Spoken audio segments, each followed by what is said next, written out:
ये जो वैकेंसीज निकली हैं ये national institute of design Haryana में निकली हुई है। यहाँ पे इन्होंने बताया हुआ है एडवर्टीजमेंट नंबर ये है। देन यहाँ पे लिखा है कि एप्लीकेशन और जो भी एलिजिबल कैंडिडेट है वो अप्लाई कर सकते हैं। ऑफलाइन मोड से करना है। लास्ट डेट जो आपकी एप्लीकेशन जो आपने सेंड करना होगा, जो भी इनका प्रिस्क्राइब फॉर्मेट होगा उसमें, और आपकी जो फीस के साथ सबमिट करना होगा, उसकी जो लास्ट डेट है 1 मई 2022 है। देन लिखे कि जो भी पर्सन है गवर्नमेंट, सेमी गवर्नमेंट ऑर्गेनाइजेशन या ऑटोनॉमस बॉडीज में है तो उन्हें अपना जो नो ऑब्जेक्शन सर्टिफिकेट है या फिर विजिलेंस क्लियरेंस सर्टिफिकेट है वो इंटरव्यू के समय अपने जो भी प्रेजेंट एम्प्लॉयर है वहाँ से सबमिट करना होगा। इन केस लिखा है कि अगर कैंडिडेट है एक से ज़्यादा एप्लीकेशन मतलब पोस्ट के लिए अप्लाई करना चाहते हैं तो उन्हें जो अपना एप्लीकेशन है जो भी उसकी एप्लीकेशन फीस होगी उसके साथ जो है अलग से जमा करवाना होगा। देन यहाँ पे इन्होंने जो इसकी वैकेंसीज की एंड जो भी इसके लिए एलिजिबल क्राइटेरिया है उसके बारे में दिया हुआ है, डिटेल्स दे रखी है। फर्स्ट यहाँ पे दिया कि दे रखी है एक जो आपकी वैकेंसीज है एक टीचिंग की है और एक जो नॉन टीचिंग स्टाफ की है। फर्स्ट यहाँ पे दे रखी है टीचिंग में दे रखी है सीनियर डिजाइनर इंडस्ट्रियल डिजाइन की 1 है और जो कम्युनिकेशन डिजाइन है उसकी 1 है। और जो डायरेक्ट रिक्वायरमेंट रहेगी इसमें जो आपका पे स्केल लिखा है कि आपका है 12 का रहेगा, कि हाँ पे लेवल 12 का रहेगा, यानी आपकी जो सैलरी है 78,800 से लेके 2,09,200 के बीच रहेगी। टीए डीए एचआरए जो है सब कुछ एप्लीकेबल होंगे। टोटल यहाँ पे इन्होंने जैसे बताया था 2 वैकेंसीज है, 2 अलग अलग उसमें है। असेंशियल क्वालिफिकेशन क्या चाहिए होगी, पोस्ट ग्रेजुएट डिग्री होनी चाहिए या फिर डिप्लोमा इन डिज़ाइन किसी भी रिकॉग्नाइज यूनिवर्सिटी या रेपुटेड इंस्टीट्यूट से होना चाहिए। देन लिखे डिजायरेबल लिखे कि डॉक्टरेट इन डिजाइनिंग में होना चाहिए। और एज लिखे कि जो भी कैंडिडेट इसके लिए अप्लाई कर रहे हैं उनकी जो एज है 50 साल से ज़्यादा नहीं होनी चाहिए। और इसी में इन्होंने दे रखी है सीनियर डिजाइनर की यानी इंडस्ट्रियल डिजाइन की 1 है, टेक्सटाइल एंड अपीयरल डिजाइन की 1 है, कम्युनिकेशन डिजाइन की 1 है। ये जो दे रखी है कॉन्ट्रैक्ट बेसिस पे है और ये जो है ये डायरेक्ट रिक्वायरमेंट रहेगी और इनकी जो सैलरी है वो 1,03,000 रहेगी। देन यहाँ पे दिया है कि टोटल 3 वैकेंसीज है। यहाँ पे इन्होंने बता दिया कि कॉन्ट्रैक्ट बेसिस में मतलब क्या क्या है, कौन कौन से इसमें है। ये सीनियर डिजाइनर ये सेम ही वैकेंसीज है, यानी कहने का मतलब ये है कि इसमें दे रखा है ये जो है ये डायरेक्ट रिक्वायरमेंट है और ये जो है कॉन्ट्रैक्ट बेसिस पे है। इसमें इनकी जो सैलरी ये दे रखी है 1,03,000 रहेगी। बाकी इनकी जो क्वालिफिकेशन है वो सब कुछ सेम ही है कि हाँ पोस्ट ग्रेजुएट डिग्री होनी चाहिए या फिर डिप्लोमा आना चाहिए आपका डिजाइन में किसी भी रिकॉग्नाइज यूनिवर्सिटी या रेपुटेड इंस्टीट्यूट से। एज आपकी 50 साल से ज़्यादा नहीं होनी चाहिए और मिनिमम जो है आपका 10 ईयर्स का आपका जो है एक्सपीरियंस होना चाहिए रेलिवेंट फील्ड में डिजाइनिंग का। द नेक्स्ट ने दे रखी है टीचिंग स्टाफ की स्टार की, ये जो आपकी डेपुटेंट ऑन डेपुटेशन पे फ्रॉम ऑफिसर्स अंडर द या तो सेंट्रल या स्टेट या यूपी गवर्नमेंट में या यूनिवर्सिटी में या स्टेशनरी में या फिर ऑटोनोमस बॉडी या फिर किसी भी रिसर्च डेवलप ऑर्गेनाइजेशन में होना चाहिए विच बाय शॉर्ट टाइम कॉन्ट्रैक्ट के लिए। In case of deputation the tenter will be आपका जो 3 ईयर्स का पीरियड रहेगा विच एक्सपेंडेड किया जा सकता है मैक्सिमम 2 ईयर्स के लिए। यहाँ पे दिए कि आपको जो पे लेवल 13 के अकॉर्डिंग रहेगा। आपकी जो सैलरी है 1,23,100 से लेकर 2,15,900 के बीच वेरी करेगी। एक ही वैकेंसीज है। देन यहाँ पे आप जाके इसको डिटेल्स में इन्होंने दे रखी है कि हाँ असेंशियल क्वालिफिकेशन लिखा है कि डिग्री होनी चाहिए इन एनी डिसिप्लिन किसी रिकॉग्नाइज यूनिवर्सिटी या इंस्टीट्यूट से होनी चाहिए। इसके अलावा कंप्यूटर की आपको जो है नॉलेज होनी चाहिए। एक्सपीरियंस इन्हें मांगे कि 15 ईयर का आपका एक्सपीरियंस होना चाहिए इन अ गवर्नमेंट एजुकेशन या फिर रिसर्च इंस्टीट्यूट या the candidate should be expected to have experience in a supervisory position with या एकेडमिक एक्टिविटीज या फिर working procedure in higher educational institution में प्रेफरली दी जाएगी जिन्होंने डिजाइनिंग या फैशन टेक्नोलॉजी या फिर किसी इंस्टीट्यूशन में किया हुआ है। एज जो उनकी 50 साल से ज़्यादा नहीं होनी चाहिए और जो उनकी एज काउंट की जाएगी एप्लीकेशन की लास्ट डेट तक काउंट की जाएगी। देन यहाँ पे नेक्स्ट इन्होंने दे रखे कि सेकंड दे रखी है हेड लाइब्रेरियन या फिर रिसोर्स सेंटर की डायरेक्ट रिक्वायरमेंट है। एक वैकेंसीज है। स्पेस के लिए आपका 11 करेगा यानी आपकी जो सैलरी है 60,700 से लेके 2,08,700 के बीच रहेगी। असेंशियल क्वालिफिकेशन ने मांगी है कि डिग्री होनी चाहिए लाइब्रेरी साइंस में या इन्फॉर्मेशन साइंस में किसी भी रिकॉग्नाइज यूनिवर्सिटी या इंस्टीट्यूट से। इसके अलावा क्या कि डिप्लोमा या डिग्री होनी चाहिए इन कंप्यूटर में किसी भी रिकॉग्नाइज इंस्टीट्यूट से। एक्सपीरियंस आपको होना चाहिए लाइब्रेरी ऑटोमेशन एंड एडमिनिस्ट्रेशन का एंड लिखा कि 5 ईयर की सर्विस होनी चाहिए आपकी एज डिप्टी लाइब्रेरियन या फिर उसके इक्विवेलेंट कुछ भी किसी भी रिकॉग्नाइज इंस्टीट्यूट में जिसमें आपका जो ग्रेड पे आपका 5400 हो एटलीस्ट एंड या फिर आपका 8 ईयर का एक्सपीरियंस होना चाहिए जिसमें आपका जो ग्रेड पे है 46 होना चाहिए। देन एज लिखी है 45 साल से ज़्यादा नहीं होनी चाहिए। डिजायरेबल लिखे है कि अगर आपने एमफिल या पीएचडी इन लाइब्रेरी साइंस या इंफॉर्मेशन साइंस या डॉक्यूमेंटेशन में की हुई है। द नेक्स्ट में दे रखी है एडमिनिस्ट्रेटिव ऑफिसर की डायरेक्ट रिक्वायरमेंट है, 2 वैकेंसीज है, एक ओबीसी कैटेगरी की है, एक अनरिजर्व कैटेगरी की है। पे लेवल आपका 10 का रहेगा, 56,100 से लेके 1,77,500 के बीच आपकी सैलरी रहेगी। असेंशियल क्वालिफिकेशन मांगी है कि डिग्री होनी चाहिए इन एनी डिसिप्लिन किसी रिकॉग्नाइज्ड यूनिवर्सिटी या इंस्टीट्यूट से। इसके लिखे कि आपके पास मिनिमम 5 ईयर का एक्सपीरियंस होना चाहिए गवर्नमेंट एजुकेशन या फिर रिसर्च एजुकेशन में। Candidate should have to express familiarity with academic या फिर लिखा है कि administrative activities and working procedure in higher education institute in fashion and technology and similar institute में। उनका जो एक्सपीरियंस वगैरह है यहाँ पे इन्होंने दिया हुआ है। एज उनकी जो है 40 साल से ज़्यादा नहीं होनी चाहिए। देन लिखा है कि कंप्यूटर सिस्टम का एक्सपीरियंस होना चाहिए, इन्होंने डिजायरेबल में दे रखा है। देन यहाँ पे इन्होंने दिया है कि यहाँ पे इन्होंने दे रखा है कौन कौन से उसका रहेगा कि हाँ कम्युनिकेशन डिज़ाइन में क्या क्या रहेगा उनका फॉर द टीचिंग स्टाफ के लिए। एरियाज जो उनको दिए जाएंगे इंडस्ट्रियल डिज़ाइन यानी material and processing, form studies, element of design ये उनको आना चाहिए। एंड कम्युनिकेशन डिज़ाइन में visual perception and communication, colour visualisation and representation technique and textile and apparel design में क्या आना चाहिए print design, jacquard design, textile care, CAD and CAM.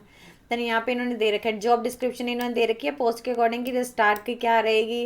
Then यहाँ पे हेड लाइब्रेरियन एंड उनकी क्या है, रिसोर्स सेंटर की क्या है, देन यहाँ पे एडमिनिस्ट्रेटिव ऑफिस की क्या है। आप यहाँ से जाके देख सकते हैं जैसे कि क्या क्या है उनको फाइल एंड रिकॉर्ड मैनेजमेंट की फाइल एंड रिकॉर्ड रखना होगा, जो इन्वेंट्री मैनेजमेंट है उसका असेट वगैरह देखना होगा, requirement and personnel management.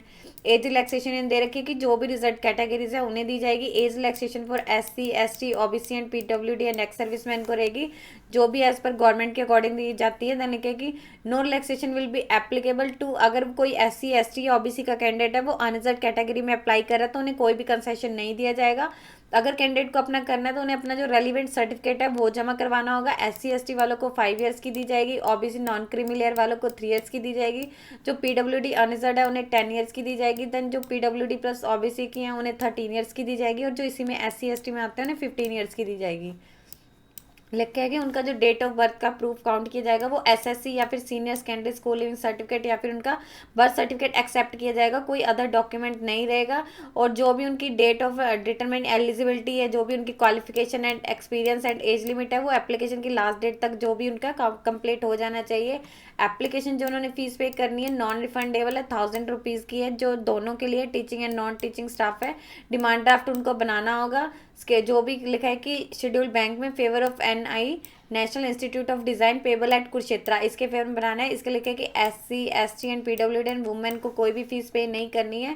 Then लिखा है कि such documents are upload valid certificate issued, अगर आपको कोई भी आप फीस कंसेशन जैसे इन्होंने लिखा है एससी, एसटी एंड पीडब्ल्यूडी तो आपको जो रेलिवेंट सर्टिफिकेट होगा फीस कंसेशन का वो इसके साथ अटैच करना होगा। देन यहाँ पे जनरल इंस्ट्रक्शंस दे रखे कैंडिडेट को अप्लाई करने से पहले देख लेना है कि वो इसके लिए एलिजिबल है नहीं है। देन कैंडिडेट अपना देख लेना है कि जो उनमें किस में है, जैसे कुछ इसमें कॉन्ट्रेक्चुअल बेस पे दे रखी है, कुछ इसमें जो है रिक्वायरमेंट उसमें दूसरे में दे रखी है, वो उन्होंने अच्छे से चेक कर लेनी है।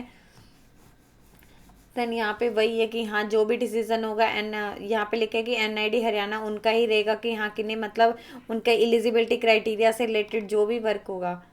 देन यहाँ पे सेम चीज़ें दी हुई हैं कि आपको कोई भी टीएडीए नहीं दिया जाएगा। फोटोग्राफ्स लिखा है कि आपको जो भी एनआईडी हरियाणा का डिसीजन होगा, आपका जो एग्जामिनेशन है कब कंडक्ट हो या इंटरव्यू या फिर डॉक्यूमेंटेशन की वेरिफिकेशन है। फोटोग्राफ्स लिखे कि आपने जो अपनी फोटोग्राफ है जो आपकी 3 मंथ से ज़्यादा पुरानी नहीं हो, कलर्ड मतलब यहाँ पे दे रखे क्लियर होनी चाहिए, फॉन्ट व्यू ऑफ विदाउट आपने कैप्स स्कार्फ या सन ग्लासेस के एप्लीकेशन फॉर्म में जो इन्होंने प्रिस्क्राइब जगह दे रखी होगी वहाँ पे अपने अटैच पेस्ट करनी है। यानी कि आइडेंटिफिकेट एक्स्ट्रा कलर पासपोर्ट फोटो जो है आपने इसके साथ एक अटैच भी करनी है। और आपको ये सेम जो फोटोग्राफ है जब भी आपको लिखा है कि identical extra class extra colour passport size photograph as pasted on application should be kept, आपको जो है सेम डॉक्यूमेंटेशन वेरिफिकेशन के लिए जाएगा तब भी लेके आनी होगी। यहाँ पे आपके इन्होंने एजुकेशनल क्वालिफिकेशन में बता रखी है कि educational qualification shall be consider unless supported by degree certificate या फिर कोई प्रोविजनल डिग्री सर्टिफिकेट होना चाहिए। आपकी सभी मार्कशीट्स होनी चाहिए। ऐसा नहीं है कि आपने ग्रेड कार्ड या फिर मार्कशीट दे दी है उसे आपका फाइनल डिग्री प्रूफ नहीं होगा, आपको जो भी सारे सेमेस्टर की मार्कशीट है वो भी अटैच करनी पड़ेगी। देन यहाँ पे इन्होंने एक्सपीरियंस दिया है कि जो भी उनका पास्ट एम्प्लॉयर था वहाँ से उनकी कौन सा डेजिग्नेशन था, उनके एम्प्लॉयर में क्या था, मतलब सर्टिफिकेट पे ये होना चाहिए कौन सी उनकी एम्प्लॉयमेंट की ड्यूरेशन थी, क्या उनका पे स्केल था या उनकी टोटल मंथली सैलरी कितनी थी, उनका एम्प्लॉयमेंट का नेचर कैसा था, रेगुलर थे या कॉन्ट्रैक्टिव, वो सारी डिटेल्स होनी चाहिए। देन लिखे कि इन एनी रिगेट तो Kurukshetra court of law will be the justice, उनके पास राइट है। देन सिलेक्शन प्रोसीजर लिखे है कि जो भी कैंडिडेट की उन पे डिपेंड करता है कि कितने एप्लीकेशन आते हैं। एप्लीकेशन ऑफ स्क्रीनिंग में be done to restrict the number of candidate to be called for selection, उनके पास होगा कि मैक्सिमम नंबर की कितने बुलाए जाएंगे। देन लिखे सिलेक्शन प्रोसेस में भी कंसिस्ट आपका जो है एक रिटन टेस्ट होगा एंड एक पर्सनल इंटरव्यू होगा एंड ऑफ अ कॉम्बिनेशन, या फिर कुछ भी हो सकता है, बाकी एप्लीकेशन पे डिपेंड करता है कि कितने आते हैं। या तो आपका रिटन टेस्ट होगा या पर्सनल इंटरव्यू होगा या फिर दोनों होंगे या फिर एक होगा। यानी कि पर्सनल इंटरव्यू जो आपका होगा वो एट NID हरियाणा में होगा, जो भी इंस्टीट्यूट के द्वारा डेट स्पेसिफाइड डेट होगी उसी दिन होगा, कोई आप चेंज वगैरह नहीं कर सकते हैं। देन यहाँ पे लिखे कि लिस्ट ऑफ शॉर्टलिस्टेड कैंडिडेट की जो होगी वो इसकी ऑफिशियल वेबसाइट पे आपकी जो है पब्लिश कर दी जाएगी, आपने वहाँ से देख लेनी है। आपको जोन से डॉक्यूमेंट है वो सिलेक्शन प्रोसेस के दौरान लेके आने होंगे, वो इन्होंने बताया कि 1 सेट आपका जो होगा फोटो कॉपीज़ का होगा, वो आपको लेके आना होगा वहाँ पे। अगर कोई भी आप डॉक्यूमेंट नहीं लेके आते हैं, भाई हाँ मिसमैच हो रहा है, आपने वो भेजे हैं, तो आपका कैंडिडेचर मतलब वहाँ से आपको जो है कैंडिडेचर रिजेक्ट कर दिया जाएगा। एक तो आपका मेट्रिकुलेशन या 10th सर्टिफिकेट या उसके इक्विवेलेंट कोई भी जिसपे आपका डेट ऑफ बर्थ का प्रूफ हो वो लेके आना होगा। देन नेक्स्ट आपका हायर सेकेंडरी का प्रूफ रहेगा, डिग्री का रहेगा, एक्सपीरियंस का रहेगा, कास्ट का रहेगा, अगर आपकी कोई कास्ट वगैरह भरते हैं तो। देन अगर आपने कोई EWS कैटेगरी है उनका रहेगा। अप्लाई कैसे करना है, कैंडिडेट लिखा है कि आप जब इसके ऑफिशियल वेबसाइट पे जाएंगे वहाँ से आप इसका एप्लीकेशन फॉर्म करेंगे, वहाँ पे इसके एनेक्सर 2 में जो है वो टीचिंग पोजीशन के लिए, एनेक्सर 3 में जो है वो नॉन टीचिंग पोजीशन के लिए है। इन दोनों की जो एप्लीकेशन परफॉर्म है वो अलग अलग है, आपने देख के भरने कि आप नॉन टीचिंग के लिए भर रहे हैं या टीचिंग के लिए भर रहे हैं। और जो भी आपकी ऑल एजुकेशनल क्वालिफिकेशन की कॉपीज वगैरह है वो आपने अटैच करनी है, जैसे salary certificate, experience, no objection certificate या पेस्ट, पासपोर्ट साइज फोटोग्राफी या साइन एप्लीकेशन, जो भी आपने अपनी अच्छे से डिटेल्स भरनी है आपने इस दिए हुए पते पे भेजना है, जैसे chief administration officer, national institute of design Haryana, village Umri, district Kurukshetra 136131 पे आपने इस एड्रेस पे भेजना है। लास्ट डेट जो दे रखी है 1 मई 2022 है, अगर इसके बाद आता है तो एप्लीकेशन को सीधा रिजेक्ट कर दिया जाएगा। In the last date is ever declared as, अगर ये डेट जो है हॉलीडे है तो नेक्स्ट डे वर्किंग डे को जो है लास्ट डेट कंसीडर किया जाएगा। और आपने जो भी एनवलप भेजा उसके ऊपर लिखा होना चाहिए पोस्ट अप्लाइड फॉर, आप कौन सी पोस्ट के लिए भेज रहे हैं ऑन द टॉप लिखा होना चाहिए। देन ओरिजिनल डॉक्यूमेंट जो आपने लेके आने होंगे डॉक्यूमेंट वेरिफिकेशन के लिए, प्लस उनके साथ अपने जो भी डॉक्यूमेंट रहेंगे उनकी सेल्फ अटेस्टेड कॉपी लेके आनी है। अगर आप ओरिजिनल डॉक्यूमेंट को जो भी लिखे कि नॉन प्रोडक्शन नहीं जमा करवा पाते, लाइक अगर आपने वहाँ पे फीस का सेशन के लिए कोई भरा है बट आप उसको अब नहीं जमा करवा पा रहे हैं तो सीधा वहाँ पे आपको जो है बैठने नहीं दिया जाएगा।